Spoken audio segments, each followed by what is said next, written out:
thing that I'm going to be doing every day, which is where, well, not every day, every Friday, where I'm going to recap my Battle Breakfast army, have a discussion with you guys about it, and then talk about what I might change and what I might play in the future, as well as just generally talk about some hot news. Hello, War Master.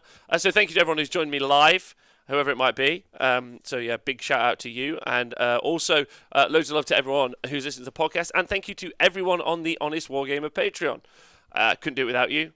You literally make it so I can live. So thank you for doing that. Honestly, it's great. So I'm just gonna fire up my list now. So I'm hello MJ Pegasus. How are you doing? Let me know how you're doing. Hello big Crazy Horse. Nice. Crazy Anthony, very nice to see you. MJ Pix, hello again. I just missed out on the clear objective markers again. My fault for not paying attention. Will there be more forthcoming? Yes, they will be. Production is a bit of an issue because things have slowed down, but I'm pretty certain we are going to order more. I'll double check with James very soon and find out. Hello, Scrivo. How you doing? I hope the new computer's good. Grinaldi, what up? T-Man, welcome back. Yeah, I've just gone for a quick sip of water. My game with the Bay just overran, so that's why we're late for the stream streak today. My apologies to everyone. I'll try not to make it a regular thing, but it was a really awesome game, and I wanted to make sure it got finished, even though it was super tough, because those Seraphon are super tough. I'll talk more about that in a minute, I think. Right, let's go get my list up on the Honest Wargamer website. The Honest Wargamer. We'll go do that, and we'll talk about the list and what I was running, and about some of the things that I've learned this week from the armies that I've played and I've played against. Number one, how is everyone? That's the first question. It's the first question. I hope you're all well. Let me know in the chat how you are. Right, so I'm going to take a talk about my high-level thoughts about what I've experienced this week. Maybe probably encompass what I've thought about gaming over the past few weeks and what's good. Hey, Orc Boy Phil, you're tired. Oh, man, I'm so sorry. Maybe do some star jumps. Get yourself hydrated. Do that. Trog, how are you? Gorgeous fella. Miss your laugh. So, yeah, let's look at the top-level thoughts from this week. And my thoughts are teleports. Teleports, teleports, teleports, teleports. That's all I can think this week. And it's all that's running through my head. Yeah, is these teleports. Hey, Jonah, I hope you're well. Winner Dave, discovered my box of 5 Direwolves is box of 10. That's great. MJ Pix, I didn't sleep at all, and I'm not in that weird in-between state, still loving life, though. Oh, man, I'm sorry. Well, that's good that you're still loving life. That's positive. I think yesterday, I don't think I slept very well. I was grumpy all day yesterday. Couldn't get myself out of it. So we'll talk about teleports. We'll talk about charge bonuses because those are different things, Grinaldi. But teleports are game-defining. Game-defining. And they always have been. Teleports are and have been getting better. I'm going to say better.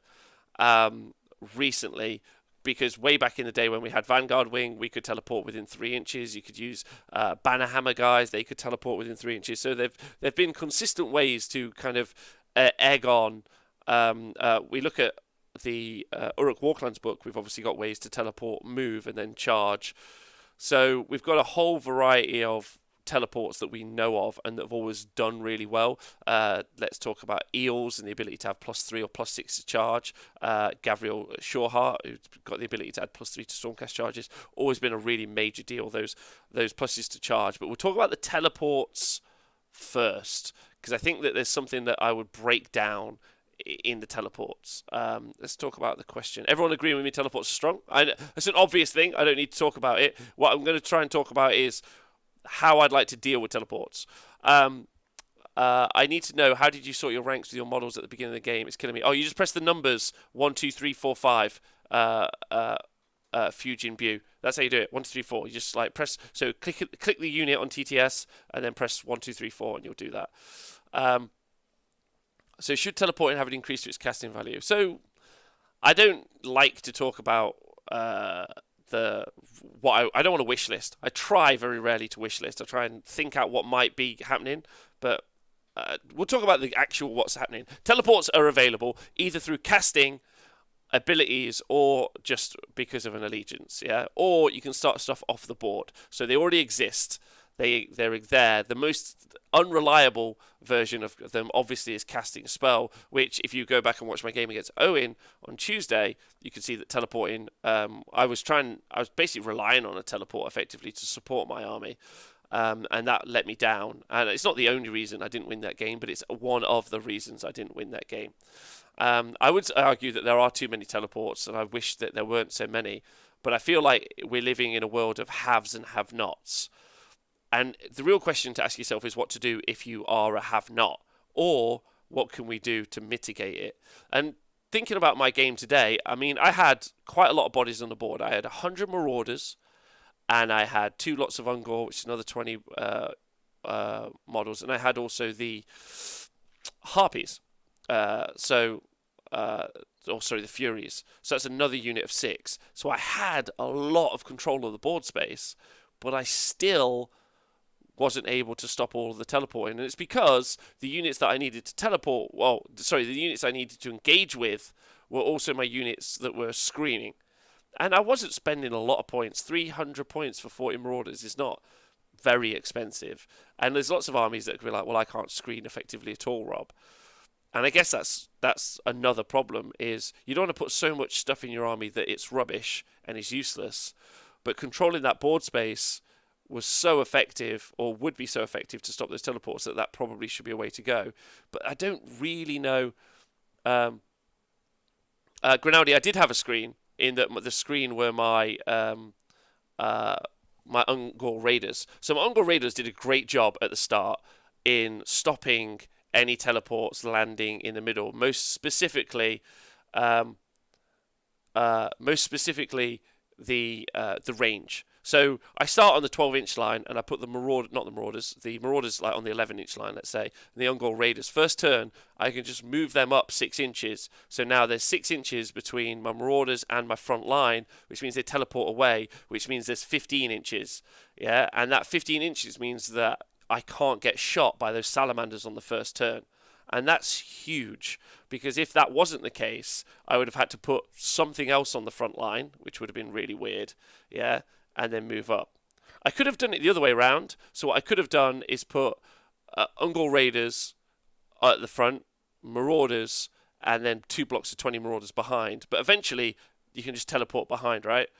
The fact that I've not updated my Discord feed. Okay, it irritates you. I'm so sorry, Elm, you're not having a good day. What's wrong with my Discord feed? Am I on the wrong?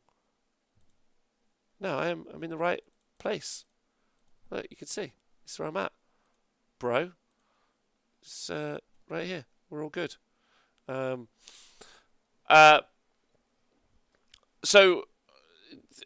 I felt like I did the best that I could to mitigate. And if anyone has a different version that they think is, I'll draw a picture, which doing it on pen and paper and showing the screen is the worst version I could do. I'll create an electronic one for doing this next week, or maybe we'll just go on to TTS and show. But effectively here is, we'll do some dots, and then this is the zone. So as you can see, that's my scouting unit meant that I've got my front line, my zone, my scout units, and then the zone, and it means they're further away. But I still wasn't able to control it well enough, and that's the killer. That's the killer. Like, and then the other thing about the army was I had no long range threat. So I think Obeid had more options in that game than maybe he accessed. Like those blue Marauders that were on the far left hand flank, he could have just dropped on turn 2. Could have dropped some salamanders right there. They weren't near a character.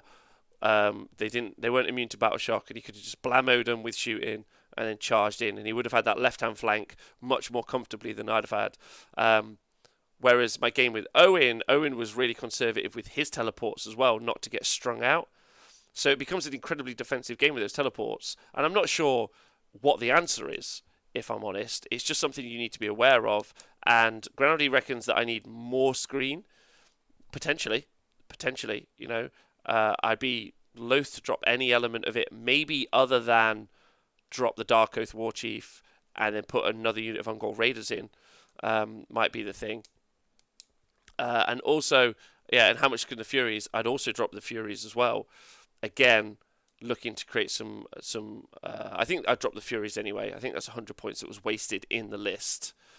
Which, if you guys want to see the list, I'll go get it for you. That I was running this week. I'll put it in the chat. So yeah, those Furies, as much as they're fun in your head and they could do some cool stuff, they just don't bring enough to the tabletop for the 100 points that they are. And they could have easily been another 20 Marauders, right? Which is more screening, more charging, more range. So I think that wasn't a particularly good choice either, having those units in. Well, okay. So is it just missed a unit tutor one-on-one session because of my own idiocy? Sorry, it's just that I missed a unit tutor. Oh, okay, sorry, bud. So teleports, really important. I know, obviously, that's already a thing that you guys know, but I can't stress enough how much it's really seemed to have affected this week. The fact that I've had teleports feels great. Versus last week when I didn't have any teleports for my underguts. But last week my underguts, I had range threat, whether it be the iron blasters or the catapults. So I felt like I had some control of the board. And I feel like, especially in my game today against Abade, I feel like those salamanders, with their shooting, they control the board space a lot as well. Which I think probably is the next thing to talk about is mixed arms units. How did I do overall with the list? I won 2 games. I lost 2 games. I didn't play on Wednesday. So I managed to beat Living City. And who did I play on Monday? Oh my God. But I did not beat Sylvaneth and Seraphon. So there we go. But I feel like that was fine. I don't mind that at all. The more I play, the more I find myself putting more screen units in, hence dropping Blood Knights for more Direwolves. Yeah, the problem is what are you going to do with those screening units, I think, and how are you going to trade off on those objectives? Hey, Pete Pratt. Yes, it's Pete. Thank you. I played Pete although I don't want to play Pete next week because he's going to have 800 Marauders that are all marked Nurgle in Nurgle, which is going to be way worse. I'm sorry, I'm quite tired today, Pete. Don't hate me.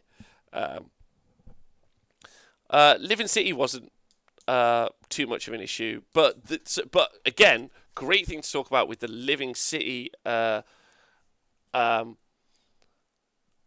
Living City list, and also the Salamander list that we were talking about, is that they had shooting. The thing that Pete lacked, I thought, was shooting. The ability to, he had to trade off objectives with his characters, whereas the ability to just shoot off units and then sit on objectives just was far more competent. And so really, really, really good. I really like that. John Dale, how would you tweak my list? That's the real question. I still think you're wrong about the Furies. That might just be me winning many games thanks to them. I don't know what you're doing with them.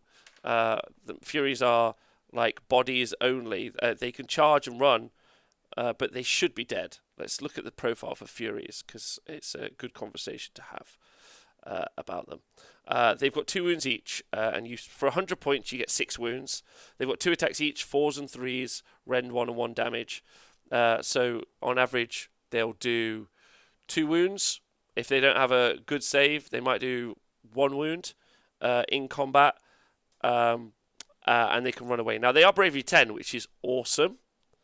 That's awesome, but I don't see them being particularly useful, especially when for 50 points more I could have Marauders. But they do feel like dead weight in the list. So, interesting. So yeah, teleports, that's important. The next thing to talk about is mixed arms. The thing that I've seen this week, or the thing that I'm most impressed by, is mixed arms units. And this kind of goes back to the Underguts last week, and this goes back to the Salamanders, obviously. I know that they're undercosted, but they still do 2 things at once. Oh, they do have 12 wounds, right? The Chariots, they were able to shoot and move about, which I thought was really useful. Even if they didn't end up winning the game, they were still engaged. They were shooting and they were engaging. So the mixed arm units that can shoot and fight, I think have got really good viability at the minute. And I know that that isn't loads of units that have both of those potentials, and most stuff in Age of Sigmar is built around fighting. But one of the things I haven't seen lots of, or I haven't played on TTS, but I would like to see more in the big gamescape, would be those blocks of 40 skinks. And because they can shoot and they can fight with all the buffs, and I think but they can also control board space. So, yeah. Let's talk about Be'lakor. Mixed arms, great. Be'lakor, wonderful. Absolutely wonderful. With the exception of today, again, I wanted to make a unit. Yesterday, won me the game. Be'lakor won me the game against Living City. Absolutely brilliant. And it's what I put in the list after having played Owen Sylvaneth, just to shut something down. I traded a Chaos Sorcerer Lord, upgraded basically, and then had Be'lakor. But then Be'lakor was useless today, because if you've got start something off the board that's valuable, that you want to do a good job, then Be'lakor isn't able to use its ability on it, which was lame. It was really lame.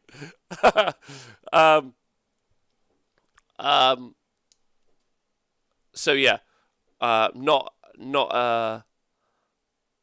really, really, really, really good. It's got a good spell. If you give it Mask of Darkness, so it's another teleport. Because if you want to teleport any of Safe Darkness, you have to be wholly within 12. You can't teleport Be'lakor, I've learned today, but you can teleport those blocks of Marauders around, which is great to do. Now, Be'lakor, brilliant. And I would probably, for 240 points, I probably think Be'lakor should be in every Chaos or Safe Darkness list that Be'lakor can be in. Okay, so, but this is the interesting thing as well. I got the opportunity to read my workbook on the website again the other day, because I got interviewed about it. And one of the things that I did talk about was playing games over and over again. Now, I'm only playing these RBs in a week, so I don't think I'm getting quite the detail that, like, how good. Currently, I feel like Be'lakor is, you always put Be'lakor in. Always put Be'lakor in to do its ability to shut a unit down. That's how I currently feel, but maybe if I played 30 games with it, Be'lakor would come out the list. And I think that's but for the interest of it being entertaining for you guys, I'm not going to do that every week. But I feel like it's like last week with the Underguts. I'll never take Iron Blasters again in my life. Not one time. But Scrap Launchers, I'd probably take Scrap Launchers all day. I think Scrap Launchers are brilliant. And I really, really love Lead Belchers, even though they didn't perform great. Are they as good as Stonehorns? Of course they're not. Yeah. But are they good? They're fine. They're average. So they'll take away the Chieftain and the Furies, and you've got 180 points for the Plague Touch Warband Battalion. Yeah, that's a good shout, John. I don't hate that. Hey, Hermanista. I love that interview, by the way. Really engaging. Oh, thanks, MJ Pegasus. I mean, I didn't do any of the interviewing. I just was the talker, MJ Pegasus. So I hope I was an okay talker.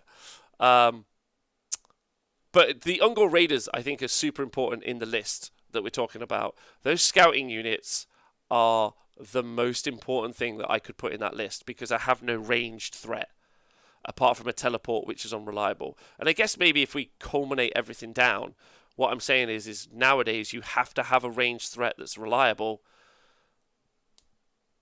Otherwise, you can't really engage in the game, is how I feel. We'll see. We'll see what you guys think.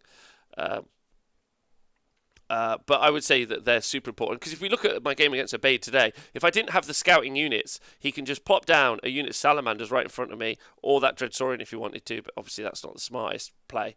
He can just pop down some Salamanders and just start yammering some of my units, like if not making me use a CP for Battle Shock. And I guess that's the other thing to talk about the list. The list is very CP dependent. I wanted the CP for the Dark Oath Warchief, so that he's going to go out because I couldn't justify his CP, as well as wanting to save a CP in case someone killed the Varangard and then get a unit of Varangard back on a 5-up, which would have been amazing, but obviously I didn't roll it. I want to use a CP on the command ability for Knights of the Empty Throne to reduce how many bodies are on the board, which I can't do that. I want to use a CP for Battle Shock on the Chaos Marauders. I can't do that. It's so CP hungry, but it's only it's CP dependent hungry. None of it. I don't need any of the CP to be used. I don't need. It's not like every turn I have to use this CP for that. Have to use CP for that. It's more like I want it in the right situations, and I don't have all of it at the same time. So I think it's super CP dependent, and I would like to look at a way, maybe get a battalion in there to start off with another CP, because I did buy one, so starting off with two would be cool. It means also you could screen with your Varangard if you really wanted to, and then maybe roll a 5 up. Other things that I did this week in the list was I dropped down 3 Varangard, I took them out, and I put Be'lakor in. That's the right decision. But the Varangard are great if they, and like when they've got rerolls to hit and reroll saves, they're wonderful. But they've died every game. And I'm not surprised by that. But they are cool. But as soon as mortal wounds start to happen, especially if it's not from spells, which Seraphon have got a lot of that. The Living Cities tended to have a lot of that. There was a lot of mortal wounds out there. That was really impactful, and they just fell down. What weapons do you run on them, by the way? So I always run 6 attacks. I think that's in Source of Weapons. Let's talk about Varangard. That's a good chat to have, because I have played a lot with them this week. Well, not a lot, but 4 games. They're not brilliant. If I'm playing any other army, I wouldn't take the Varangard ever. But as the general, who are carrying an item that ignores spells on a 4-up, well, that's the command trait, and it's carrying an item that allows me to auto-unbind a spell. That auto-unbind a spell, in my opinion, is the best artifact. Now, I know Ellis was in the chat earlier, and he was talking about being able to make it so your opponent can't run away in combat, which is another route you can go. I really like that. I think that's good. But we talk about how the Varangard play is they don't have the output to clear units. They're never going to kill a unit of 40 dudes, because they just aren't. They're never going to kill, they might kill a monster, but they won't kill any of the tanky monsters, I don't think. But so let's look at what their attacks are. I give them the ensorcelled weapons or the enscrolled weapons. Hey, Will Dockerall, hey dude, me again. If you keep meeting like this, I might have to start AOS. But yeah, especially with Teclis inbound. We'll see what Teclis does. I think Teclis might be defensive, not output-y, but we'll see. Anyway, so the 3 weapons you can take: Demon Forged Blades, Fell Spears, and the Enscrolled Weapons. Now, because I marked my Nurgle, any 6s to wound did an extra 1 damage. And because they're a hero and they're within range of themselves, that's awesome. So so I took them as Nurgle, and so I took the 6 attacks. So hitting on 3s, win on 3s, but it gives me, with Rend 1, but it gives me loads of opportunities to roll an extra 6 to make it do 2 damage, not 1 damage. If you compare that to the Fell Spear, which is 3 attacks, 3s, wounds on a 4, not into that at all. That is, I'm nope. Throw that one out. And then the Demon Forged Blade, which is 3s and 3s, 3 attacks, which is cool. Rend 1, but it does D3 damage. However, with the Demon Forged Blade, if you any hit roll made with the Demon Forged Blade, which is a 6, the attack inflicts 1 mortal wound on the target in addition. Now, that isn't bad. Also, you get +1 to wound rolls if you charge with the Fell Spears. But as you saw from most of my games, and as you probably would end up playing with most of the Varangard units, you're always going to be locked in combat. You're going to charge them in. They're gonna hammer some stuff, and then they're gonna be locked in.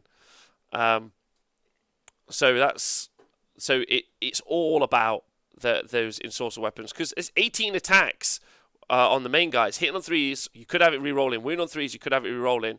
Rend 1, doing 1 damage. That's already great as a profile, and then being able to do 2 damage. Now, when you pile in an attack twice, now you're talking 36 attacks. 3s re-rolling, Rend 1 doing 2 damage is awesome, because they've got that ability to do that once per turn. So they're great. They're good in this particular build because you sling them in, you pile in attack twice, you murder some stuff, you spend a CP to see if you get the unit back on a 5-up. That's what you do. So I'm all about that. So that's the weapons that I take, is the ensorcer weapons. Now, I take Nurgle, I've told you about before, because if this guy's if these Varangard unit are your general, you also enslave to darkness mean that unit is -1 to hit, which is a free artifact. So that's like a 50-point upgrade for being -1 to hit. And I looked at all of the other gods, and there's none of the other ones that I really want. So yeah, that -1 to hit, but -1 to hit in a bubble if you're within 12 inches of the general. So when you start your deployment, you can. Varangard have got a really large base. So if you looked at how I deployed at the start of this game or any of the days, everything within 12 inches of that general unit is -1 to hit. So I had all of my army -1 to hit, and my characters were -2 to hit because they had Lookout Sir, and so not the Varangard, but the others had minus. So the Chaos Sorcerer Lord and Dark Oath Chieftain were -2 to hit because they were -1 to hit because of Lookout Sir, and then they were -2 to hit because of the Varangard ability. So that was great. Turn 1 being in a bubble and being -1 to hit from shooting is great for doing nothing more than just being there, and you've already screened. So I mean, you can't it's probably better in Nurgle, talking about actual Allegiance Nurgle, because you can spend a command ability and have all of those Marauders have a 5-up DPR, which is better than -1 to hit. Well, I'm not sure. It's only from shooting though. Yes, Greg. It's only from shooting, but that's fine. But the Varangard don't get the Lookout Sir, no. So you can't stack that, but the other characters do. So if you have the other characters in the bubble of the Varangard, because it's not just the general that gets it, it's the general's bubble, is what I'm trying to explain. So the Varangard don't get it, but everything in the bubble of the Varangard, which is holding than 12 inches, do get the -1 to be shot. So -1 to shot's like rad. Like, it's good. So they're good in this, but I don't think I'd ever take them in another book unless you could convince me that I could either make them go super fast or I could really upgrade their output. I mean, the Chaos Sorcerer Lord is like the gangster. You just go, I mean, let's talk Chaos Sorcerer Lord. Unbelievably good. 110 points of unbelievably good. Got a spell, rerolls to hit. Picks a unit, rerolls to wound. Outrageously good. Outrageously good. The only thing that I'll say about the Chaos Sorcerer Lord is that it's too slow because it's on foot. I don't know if you could do a mounted version anymore. So Ellis, you reckon that the Varangard need to drop 60 points? Yeah, I think the Varangard. I mean, if you compare 3 Varangard, right? I'm going to do it every time until people get bored of it. If you compare 3 Varangard to 3 Eels, like Varangard move 10, those guys move 16. They have an electric shock.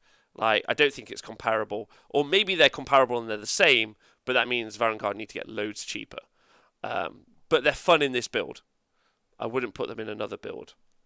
I maybe would put them in a build where I had 9. I know that Benjamin was running that. And and just let someone kill the 9 and then try and summon all 9 back. I think that would be fun. Hey, Stefan. Do you allow viewers in your V2 games? No, you can just watch live. So you don't need to, if that's okay. Right, okay, so we've talked Varangard, we've talked what marks they got, which is good. Bellacor's amazing. Chaos Sorcerer Lord is unbelievable. Okay, let's talk about the real... Oh, Chaos War Shrine, incredible. 3-up prayer, brilliant. Great backline objective, great. 170... Like, today, slapping skinks off objectives, awesome. 170 points. It's like a monster that does stuff that you want. Or if you see it as a buff piece, it's an incredible support piece, the War Shrine. I would never not take the War Shrine any point. Super into the War Shrine. And I think I would see myself running the War Shrine in any Chaos army. Like Mortal Sinesh, even. I'd be tempted by Mortal Sinesh. Interested in that a lot. So let's talk the Marauders. How dumb are Marauders? That's all I can say. No, Chris, we're not doing the rundown. We're not doing the coverage tomorrow because I've been a bit run down this week, so I don't really fancy a 9-hour day tomorrow. But we will be doing the review show, the stream streak at the normal time tomorrow, and doing a hangout that we do when the Games Workshop do their reveal show. So we'll be doing that tomorrow. So we will be live, but we won't be doing the coverage tomorrow. Sorry about that. just having a week off. Can we real talk Varangard points? Games Workshop are clearly give them big drop in GHB, at least 10 or maybe even as high as 10 points drop. Yeah, they might get a 10-point drop is what we might see for those Varangard. Who knows? We might even see Eels go up a whole 10 points, which will be, whew. But Thralls will then come down 10 points, so it'll be the same. Rob, would you take Chaos of Chariot or Gorby's Chariot? K-Dread, unless I was running Ellis's list where it was all chariots. So this is the thing about the Slaves book. Let's talk about Marauders. And it says on my rundown that I'm using flails, but I'm obviously never using flails. Oh, thanks, Chris. You got the Tree Lords. Chris, good luck with the tournament tomorrow. I want you to talk to me about how it went. In fact, Chris, come on the show next week. Tell me how it went. I want to talk to you about it. Marauders are dumb. They're dumb in all of the right ways if you want to play them. So number one, they can get all the buffs. So that'd be great. But when you write anything in to the Slaves to Darkness book, and then you go, so chariots, 120 points, 30 points more. I got 20 Marauders, no chance. I was like trying to add stuff for the show. Like I spent all of Sunday night. I was like, what fun stuff, chariot. I'll throw one random chariot in. Sucks. Why would I not take more Marauders? There was just nothing that the Marauders don't do better. They just compare 40 Marauders at 300 points to 40 Free Guild Guard at 280 points. So Free Guild Guard can get a 4-up save, which is cool. They can use the bridge, which is fun, I guess. And apart from that, Marauders are just better. They slap so hard. 2 attacks each. If they've got more than 10 guys, it's hitting on 3s. Amazing. Wound on 4s. That's the big swing point, which is a real issue. And then obviously 20 or more models, they've got Rend 1. And then you can give them full rerolls. Rerolls to hit and to wound, which is again dumb. So you can have 8 attacks, 3s. You can stick them in Khorne, you give them an extra attack. But just talking about Marauders in just this, because this is probably Marauders in their least buffed up phase, right? They are so dumb. So dumb. Their charge ability is a natural 7 plus D6 to charge. That's their charge range. 7 plus D6 is... So, like, they're charging 8 to 13 inches every turn. So when you teleport them, like, you have to roll a double 1 not to charge. It's just outrageous. Like, the +1, I'm including the +1. So they turn the lowest dice roll that they charge from whatever it is into a 6. So we're always rolling a 6. You get +1 to charge is a 7. So you start out at 7 and you charge an extra d6 basically. I mean, you don't roll it, you roll it out, but that's what I'm saying. It's monstrous. Like, if you put cogs in there, they started at base 9-inch charge. Unreal. And when you have that ability, you talk about the attacks and you think 2 attacks each, that's pretty great. Their bravery is awful. So where they suck is that they're immune to battle shock is just terrible. Like, you need a way to make it so that they cannot be immune to battle shock. Or that if you made them more survivable, like Nurgle, you give them that 5-up DPR on mortal Nurgle stuff, that's good. Khorne, extra attacks, immune to battle shock, also great. But why there isn't just Marauders everywhere? And then it's 40 wounds with a 5-up save. It could be 40 wounds with a 5-up rerollable save, which is even stupider. Yeah, thanks to Ocular Visions. That's hard to work in, but it's still available. And they're unbelievable. It's amazing. I've just been making the most stupid long bomb charges all week. That's all I've done. I've just been like, oh, I'm here. Like, I'm going to go over there. It's outrageous how good they are. And every time I look at this list and I think, well, so if I could drop the Ungol Raiders, the Furies, yeah, and I could just drop the Ungol Raiders and the Furies and have another 40 Marauders and not stop the Deep Strike. And I'm like, maybe just block up with the Marauders. They're crazy. 4-up save with the War Shrine. Thanks, John. What's the War Shrine? Does the War Shrine give... Because... Uh-oh. I might be playing something wrong all week. Hold on. No, they don't. You don't get the save anymore from the War Shrine. Could you give them +1 save? if you reroll hit and wounds, reroll charge rolls, you would never do that. Reroll wound rolls for attack speed. Why would you ever do that? So yeah, if you go Nurgle, you can add one to your save rolls for attacks that to target that unit. Yes. So if you did, so I could do the Mark of Nurgle on them and have done reroll to wound. So hitting on 3s, reroll to wound, reroll saves. Could have also been, you could do the other prayer from the War Shrine. So I thought I was missing a rule there, but that's good. So anyway, I can't talk about how good they are. I've been making the most, and if you include a teleport, these guys are dumb. Like, they're just flinging them, and you're just having a great time. Being immune to Battle Shock, though, is where they really fall down. So if you are up against Marauders, see if there's a character nearby, and if there isn't, just nuke them. Just hit them. If you even kill just half of them, the rest are going to run away. So that's your key with dealing with them, if you can deal with them. Plus, have you tried the War Queen? Says Horny Beast. Horny Beast, your Twitch name. Holy. +3 to charge. Now, I don't think I would take. I don't think they need. You don't need Marauders to have any more. They need survivability, or they need immune to battle shock. They don't need anything else for the charging. I asked this at the start of lockdown, but 10 or so weeks ago, but mere days ago. Do you think the meta change is on the cards because players may have had time to paint 120 Marauders, 80 to 120 Marauders? Maybe. Now, don't forget, I didn't win today versus Seraphon. I also didn't win against Sylvaneth the other day. They're really good, but they also have problems. Whereas if we look at Seraphon, they have none of these problems. They don't have that big charge, but they don't need it because that mixed arms ability of those skinks and those salamanders means they don't care at all. Like Marauders, I think, versus those buffed up skinks are going to lose all day long. If the skinks are going, obviously. But you can't get to the skinks because they can just teleport. It's probably a bigger deal that people are picking up shit tons of Seraphon. That's the meta right now. That's the scary bit, I think. But anyway, that's the list I've been running. I'll include it in the show notes below. I wouldn't change up much of it, to be honest. Maybe take the battalion like John was suggesting. Maybe to have more ongoing raiders. Maybe just have more little tens of stuff to go and... I drop the Furies. I throw them away. I think that I could drop the Furies down. So that gets me 80 points. And then either drop the Ungors and have a big brick of Ungors, or multiple units, or have a battalion so I get the choice. Not really sure. So have I ever run Bellacourt as a general just for the immune to battle shock with aura undivided? Greg, I haven't.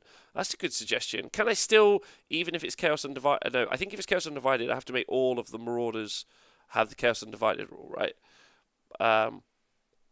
Sorry, they have to be not Mark Nurgle or Mark Chaos Undivided, but that's still pretty cool. 2 times 90 gives you fast screen for shooting. Talking about the Marauder Horseman. Yeah, so 2 times 90 gives you Marauder Horseman for fast screen. Now, it's Grinaldi, it's not the screen that I'm really looking for. It's the scout to stop deep striking shooting, which is really what I'm looking to stop. You get so many bonuses. Look at Owen's game the other day where he could teleport with a unit of Colonel Hunters, but with an additional +3 to charge, so he was getting a reliable 6-inch charge, which meant you need to be in the midfield. You can't be deployed too far back. So I think the scouting units are super important. I'm going to miss them next week. I'm going to miss them. Right, let's talk about me. I know, what a self-conceited wanker he is. No, let's talk about how I played this week. Made some mistakes, very definitely. I think I made a couple of mistakes that cost me some games. Didn't play overly well with some of the elements. But one of the things that at the beginning of the week I told myself I was going to try and do was play more aggressively, which I did do today, which I felt put me in the driving seat. I felt... I've been a little bit too defensive with this army, or maybe just with my playstyle in general, I've been too defensive. So I've tried to play a little bit more aggressively this week, and I think I try and build a list next week that only plays aggressively, or does something similar, because it's one of the good things that I think I took away from last week was a couple of the armies I played against. They got very aggressive and in my face, and I couldn't really push them back off objectives. And I think I'd like to do the same now. I'd like to play aggro, push up the board really early, and get into people's faces. Don't know what that looks like as an army to play. I'd be interested in if you guys have got some suggestions. But I've done that this week. Definitely made some mistakes. Definitely could be. I'm not going to put that down to TTS. I'm just going to put that down to me. I think I could have maybe thought about some of my actions a little bit more competently. The Marauder charge is a good one today. The other day against Owen was pulling. I just used some Marauders up. I put my Vanguard up. I didn't get the teleport spell off, and I could have just moved them back and sat into a defensive. It wasn't particularly exciting as a move, but it was the right move to have done. So some lessons learned this week, and sometimes it's not just killing stuff just because, I've set myself up for it. I've got a double turn, I've taken it, but, be aware of the game state. Say, look, I haven't got the spells off that I need. I can't. Don't send units off unsupported, I think is the other key element as well, that I think I've taken away from this week. Agreed. I think your list thrives on being aggressive, especially versus Seraphon. I think the general tactic against Seraphon is being aggressive. I think you have to be aggressive. Also, if we look at what Obeid brought today, he kept his Dreadsaurian and he kept his Salamanders off the board. And now I didn't get the priority going into turn 2, but had I'd have run even deeper into his lines. So where he would have been able to bring down those Dreadsaurian and Salamanders would have been really far back. So it's quite unfortunate that didn't get to happen. But I think just pinning Seraphon back is going to be a way of dealing with them as best as they can. But they can punch you off. So yeah, super aggro, super forward pushing units is currently where I'd like to try and take an army next week. I don't know what that army would look like. I'd love to know if you guys got any suggestions. But I think that's one of the things that I'd like to try and get better at next week. Thing is, he's going to shoot you. You just really need to force the issue, I think. And that's a good statement. I agree with that absolutely. I think pushing forward against those Seraphon is going to be good. Now, I think it's also good to push up against those eels, but that's a challenge. No, Khorne isn't that aggro. Khorne isn't as fast as you think. Nurgle, now if you're talking Nurgle, that would work. Bloodthirster is not an aggressive list. The Bloodthirster is just a really dumb list. It's, I'm going to roll some 6s or I'm going to die. It's not a good aggro list. I was thinking Stonehorns, they're quite aggro. They work quite well. There's a really fun OCR Bone Reapers build that includes the battalion that allows you to take Stalkers, and they get a pre-game scout move. And I should be low enough drops that I could build it that I go ham early on with those guys.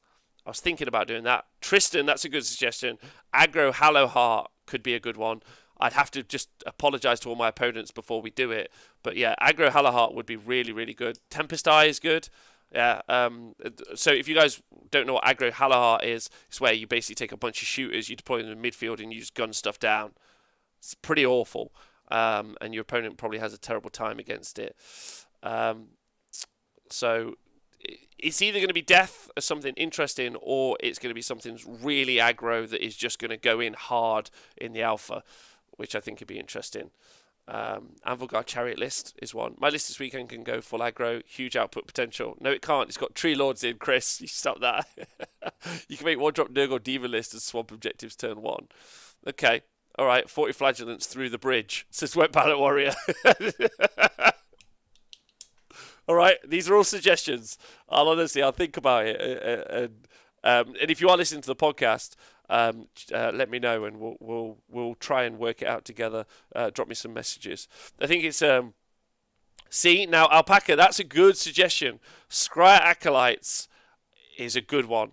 Super mobile, loads of output, but really fragile. And Scryer Acolytes might be a really good suggestion in Skaven. I really like that idea. Really hard to balance, really hard to play. But if it goes off, it's going to go really, really well. Stabbers, Plymouth Troll says, don't forget tomorrow. the Plymouth Troll Slayers are running their TTS event. We're not doing the coverage just this 1 week, but we will be doing it the other weeks. We're just going to have a break this week. I want to see a Nagash list. I don't. I mean, you can play aggro and Nagash, I guess. You can always play Iron Jaws or Big War if you want to play aggro. See, double Maw Crusher is a great one. Nathan was playing double Maw Crusher for a while. With the second Maw Crusher, have the Griffonian Gauntlets, and I think that's a cool build. Is there a good guide to play an AOS on TTS? I've heard it's difficult to set up. Boy Phil, it's not difficult at all. You download the game, which is Tabletop Simulator. You're in the workshop. You click you just type in Age of Sigmar Heart. You just subscribe to all the different options. And you start playing. You don't want to cover tomorrow so much Seraphon. Oh, is there a lot? I think there's going to be as much Seraphon tomorrow as there is going to be when we go back to tournaments. And I guess that's the other thing to talk about this week. Also, just while I'm reviewing my play style and saying that I think I could be more aggro, ask yourselves, do you think you guys are too aggro? Do you think you guys are too defensive? How do you think you guys are playing? Or does it depend on the list that you go in? Being able to be both of those two types of players, I feel like players probably only really fit into aggressive or defensive as a style, with everything in between. But those are the kind of, you're either playing a defensive way or an aggro way.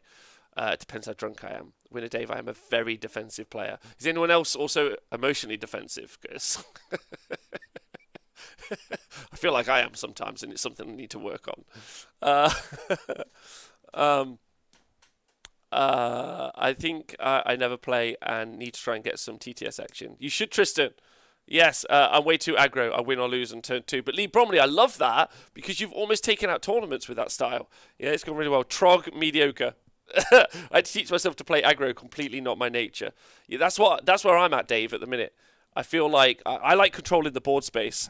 I'm like a manipulative, like narcissistic fuck who needs to control everything around him, like the board space, just the whole setup, right? I need to be like, you're not, like, I need to be in my opponent's head on the board, the whole thing, which is something I'd like to unlearn for a bit and then relearn the other way. My style is shit but fun. That works. Historical aggressive but trying to be a better defensive player, says Chris. Being a defensive player is a solid choice. If you look at Owen, actually, Owen is a very defensive player. If we talk about some people this week, Owen on Tuesday was very defensive, and that ended up getting him the win, which is great.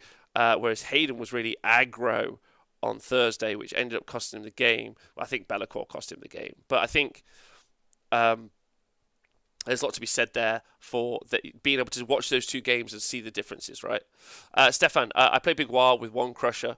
3 times 10 R-Boys and 6 Grunters. Usually Iron Jaws sit on objectives all day, while more Crusher and Grunters take out everything, provide heavy pressure. I usually only use R-Boys when I really need to. Always play control. Aggro is brain dead, says Greg. Yes, I'd agree with that. But aggro is also really good in a 5-turn game. If we look at some of the games that I've played recently, being given the first turn, having to set up fairly defensively, and then watching someone aggro, pin me back for turns 2, maybe even turn 3, so that turns 4 and 5 become an issue. So that moment you want to be a control player, but your opponent is super unpredictable, which makes the question all your choices. I'm way too defensive a player, says Dudo Shotgate. I've rebranded my Marines as White Scar successors as a way of trying to be more proactive. Meta be damned. There you go. So be self-aware. I'm self-aware. I know that I'm not all I could be. And we're all on a learning journey together, which is the thing I appreciate with you. That's why I love doing the coverage. We get to watch good and great players play. And I've seen very defensive play styles. I've seen very aggressive play styles. And they all tend to, I'd say it kind of balances out. It's interesting when it's one versus the other. I think aggro versus aggro is interesting. Defensive versus defensive is long. Right. I'm going to go for the day because I've been talking all day. And I'm sure you guys are bored of me now. But I'd love to know if you've got any questions before I head out. It's been a pleasure talking to you this week and doing the Battle Breakfast. Tomorrow I get to be joined by all the 40k guys as we review whatever they're going to tell us is in the box that we already know, which is really fun. I wish I was also doing the Troll Slayers thing, but I'm exhausted already today, so I definitely can't do 9 hours tomorrow. Not to make it entertaining. Elm, the best way to play is to make sure that neither you nor your opponent knows what to do next. The Nathan Prescott style of wargaming. That's all. Are you aggressive, defensive, or Nathan Prescott is fair? One last question. Fuck you, buddy. Fuck you, buddy. Yeah. Same. Same. If you want to talk something, I'm empty. Oh no, I'm not. I'm not sad. I was sad earlier in the week, middle of the week. There's a lot going on in the world, isn't there? They're just tired, just beat up and tired this week. But you guys are brilliant. I think it's the weather. I don't know about anyone else, but just the Great Britain. No wonder we went fucking like tried to take over the rest of the world. We're so jealous of people with sunlight. That's probably just big love. All right, you guys are great. Any suggestions for cities build using KO? Yeah, Nathan was running a cool one. There's a really aggro cities list that Nathan's got that's also got shooting in. Tristan, shooting cities might be my aggro list because that does two things. It's quite interesting shooting cities. Okay, I'll write that down. Gun holders plus six riggers. Yeah. And what music I've been listening to? I've been listening to, if anyone's interested, there's a band called 4 Year Strong, who are a Canadian easycore band. They released an album in 2019. I've been listening to that a lot. They're a great band. 4 Year Strong. If anyone wants a music suggestion at the end of each day, I could add my DJing into it if anyone likes that. What's going to be my biggest kill count in single combat tomorrow? Managed 38 last night. I don't know, Chris, but I hope it's big. My Tempest IKO build. Good choice. 4 Year Strong are amazing live as well. No, I can't. They were amazing a couple of years later. The first time I ever saw them live, they were terrible. But they got good eventually when they got their ears in. My other favourite Canadian band are Cancer Bats, who are dope, and I saw them play as... This is just not Warhammer now. Right, you're terrible. That's true. That's super true. Right, I'm going. You guys are great. Thank you so much for being you. Stay hydrated. Thank you for everyone on Patreon. Thanks for joining me live. You guys are great. Have a great day. Look after yourselves. Goodbye.